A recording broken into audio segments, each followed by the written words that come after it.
नमस्कार, माझं नाव अर्चना. डान्स आणि फूड चॅनलमध्ये तुमचं स्वागत आहे. तर आज आपण पाडवा स्पेशल श्रीखंडाचे 3 प्रकार असे बघणार आहोत.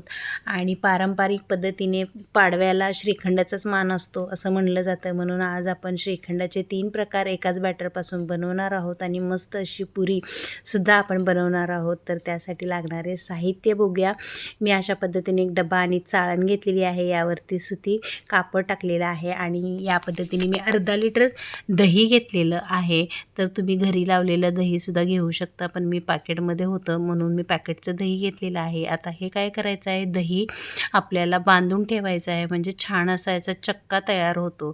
तर अशा पद्धतीने सर्व पाणी गेल्यानंतर छान चक्का तयार होतो. याला गाठ बांधून घ्यायची आहे आणि आपल्याला गाठ बांधल्यानंतर याला काय करायचं आहे, एका जड वस्तू ठेवायची आहे, या म्हणजे कसं यातील सर्व पाणी निघून जाते. तर हे आपण साईडला ठेवून दिलेलं आहे. 1 तासाभरानंतर मी अशा पद्धतीने पुऱ्या करण्यासाठी पीठ घेतलेलं आहे. तर पिठामध्ये आपल्याला काय करायचं आहे, 2 चमचे रवा घालायचा आहे, 1 चमचा साखर घालायची आहे आणि चवीप्रमाणे मीठ घालायचं आहे. आणि हे सर्व आपल्याला काय करायचं आहे, छान असं मिक्स करून घ्यायचं आहे. आणि आता यामध्ये आपल्याला काय करायचं आहे, छान मिक्स केल्यानंतर थोडंसं तेल घालायचं आहे, म्हणजे 1 चमचाभर तेल तुम्ही घालू शकता. तर कोणी गरम तेल टाकतं, तर गरम तेलसुद्धा तुम्ही यामध्ये टाकू शकता. तर अशा पद्धतीने हे सर्व छान असं पिठाला लावून घ्यायचं आहे. आणि आता आपल्याला हे पीठ छान असं मळून घ्यायचं आहे. तर तुम्ही बघू शकता अशा पद्धतीने हे पीठ मळून घेत आहे. तर हे पीठ जास्त पातळ न करता आपल्याला घट्टसर असं हे पीठ मळायचं आहे, जेणेकरून पुऱ्या कशा छान टम्म फुगतात आणि मस्त अशा ह्या जास्त वेळ टम्म फुगलेल्या राहतात. तर याला कसं 10-15 मिनटं आपण झाकून ठेवून देणार आहोत. तर 1-2 तासानंतर तुम्ही बघू शकता या जे आपण दही ठेवलं होतं त्याचा छान असा चक्का तयार झालेला आहे. तर हे जे एवढं चक्का निघालेलं आहे, यामध्ये आपण 3 प्रकारचे श्रीखंड तयार करणार आहोत. तर ह्याला काय करायचं आहे, आपण अशा पद्धतीने फेटून घ्यायचं आहे. जर तुम्हाला असं फेटणं थोडं अवघड जात असेल, तर जी चाळण आपण ठेवली होती ना, त्या चाळणीमध्येच ठेवून आपल्याला थोडंसं म्हणजे गाळून घ्यायचं आहे. अशा पद्धतीने जसं पुरण आपण हे करून घेतो ना, तशा पद्धतीने हे गाळून घ्यायचं आहे. तर मी अशा पद्धतीने स्पॅच्युलेच्या साहाय्याने याला छान असं मिक्स करून घेत आहे. तर हे मिक्स करून आपलं झालेलं आहे. तर तुम्ही बघू शकता अशा पद्धतीने मी स्पॅच्युलेच्या साहाय्याने याला मिक्स करून घेत आहे. यामध्ये फ्लेवर येण्यासाठी मी काय केलेलं आहे, यामध्ये आपल्याला टाकायची ती म्हणजे वेलची पूड. तर अशा पद्धतीने यामध्ये मी वेलची पूड टाकलेली आहे.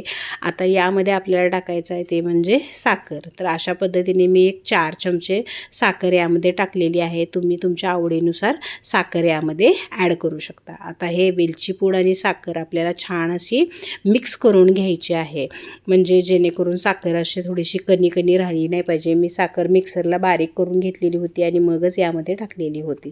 तर अशा पद्धतीने हे छान असं मिक्स करून घ्यायचं आहे. तर यामध्येच आपला पहिली श्रीखंड तयार झालेला आहे, ते म्हणजे आपलं इलायची श्रीखंड. आता दुसरं म्हणजे यामध्येच मी रोज सिरप टाकणार आहे आणि एक जे टोपण होतं ते मी रोज सिरप यामध्ये टाकलेलं आहे. आणि दुसरं श्रीखंड आपलं तयार झालेलं आहे, म्हणजे रोज श्रीखंड हे दुसरं आपलं तयार झालेलं आहे. तर तुम्ही बघू शकता मी एकाच बॅटरपासून अशा पद्धतीने हे 3 प्रकारचे श्रीखंड बनवलेले आहेत. तर तुम्ही बघू शकता अशा पद्धतीने हे आपलं रोज श्रीखंडसुद्धा तयार झालेलं आहे. आणि इकडे मी थोडंसं दुधामध्ये केसर भिजायला घातलेलं होतं आणि हे सुद्धा राहिलेल्या बॅटरमध्ये घालायचं आहे आणि यालासुद्धा छान असं मिक्स करून घ्यायचं आहे. आणि हे तिसरं श्रीखंड म्हणजे आपलं केशर आणि ड्रायफ्रूट श्रीखंड तयार झालेला आहे. आता यामध्ये थोडेसे ड्रायफ्रूट्स आपल्याला टाकायचे आहेत. तर मी काजू, बदाम, पिस्ता हे सर्व टाकलेले आहे. आणि हे तिसरं श्रीखंड आपलं मस्त असं तयार झालेलं आहे, केशर ड्रायफ्रूट श्रीखंड. तर अशा पद्धतीने तुम्ही बघू शकता आपण 1 नाही 2 नाही तर एकाच बॅटरपासून 3 पद्धतीचे श्रीखंड तयार केलेले आहेत. केशर ड्रायफ्रूट श्रीखंड, रोज सिरप श्रीखंड आणि इलायची फ्लेवर श्रीखंड. तर हे 3 फ्लेवर आपण तयार करून घेतलेले आहेत. आता आपल्याला काय करायचे आहेत, पुऱ्या करून घ्यायच्या आहेत. तर अशा पद्धतीचे जे गुलाबजामुनचे गोळे असतात ना, त्या पद्धतीचे गोळे करून घ्यायचे आहेत आणि याला थोडंसं तेल लावून ही पुऱ्या आपल्याला लाटून घ्यायच्या आहेत.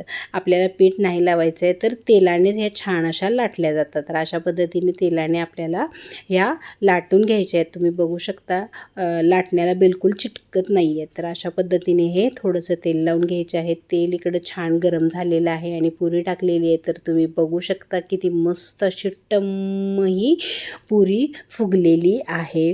तर अशाच पद्धतीने या सर्व तुमच्या पुऱ्या फुलतील. आपण यामध्ये रवा वगैरे घातलेला आहे, त्याच्यामुळे तुमची कोणतीही पुरी फुलणार नाही, असं होणार नाही. मस्त अशा टमटमीत ह्या सर्व पुऱ्या या फुलतात.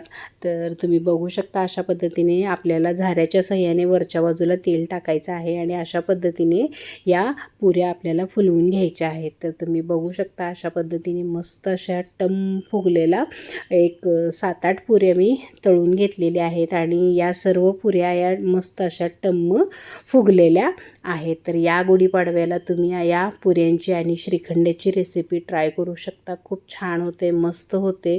तर तुम्ही बघू शकता आपण हे ड्रायफ्रूट केशर श्रीखंड, रोज श्रीखंड आणि इलायची श्रीखंड अशा पद्धतीचे 3 श्रीखंड तयार केलेले आहेत एकाच बॅटरपासून आणि या तुम्ही पुऱ्या बघू शकतात किती मस्त अशा टम्म फुललेल्या आहेत.